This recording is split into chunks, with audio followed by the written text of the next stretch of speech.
Hi guys, here I go again with another past board exam problem to solve. This is in the subject mathematics.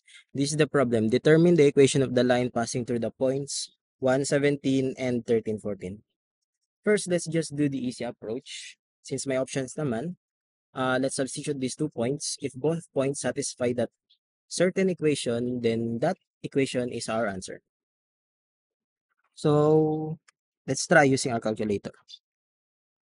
Using our first point, 117, substitute 1 to x, substitute 17 to y. Try natin sa first option. 13x minus 12y minus 217.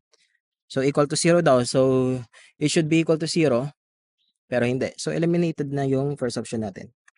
Try natin sa second option. Should be equal to 0. Pero hindi. So, eliminated na rin natin yung letter B. So, try natin sa letter C. Should be equal to 0. Yes. So, that's our answer. Pero try pa rin natin sa letter D just to be sure na walang conflict sa answers. And yeah, hindi equals to 0. So, letter C should be our answer. Pero try pa rin natin yung second point para sure na sure talaga. So, 13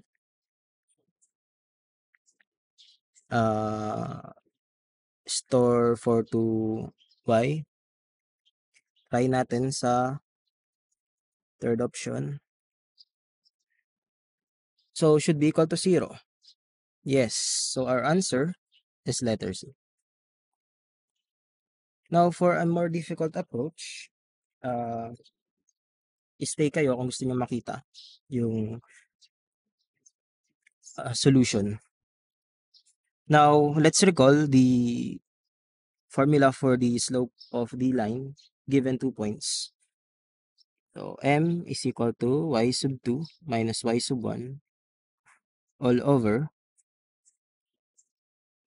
x sub 2 minus x sub 1. So, that's our formula for the slope of the line given 2 points. Now, let's solve for the slope. So, 17 na yung y sub 2 natin, tapos 4 yung y sub 1. Tapos yung x sub 2 natin is 1 na. Tapos, x sub 1 natin is 13. So, 17 minus 4, that is 13. 1 minus 13, that is negative 12. So, our slope is negative 13 over 12. Now, let's also recall the formula for the equation of the line given 1 point and the slope. That is y minus y sub 1 is equal to m times the quantity x minus x sub 1.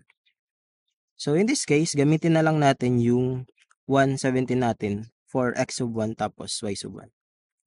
So, y minus 17 is equal to, our slope is negative 13 over 12 times x minus 1.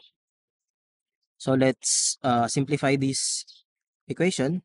Multiply both sides by 12. 12y minus 17 times 12. 17 times 12. 204. Is equal to negative 13x plus 13. So, rearrange natin. 13x plus 12y minus 204 minus 13 is equal to 0. 13x plus 12y. 204 plus 13, 217 is equal to 0. As you can see, our answer is just the same with option C, which is 13x plus 12y minus 217 is equal to 0. So that's it for this video, guys. Help my channel grow by subscribing and see you in the next one. God bless.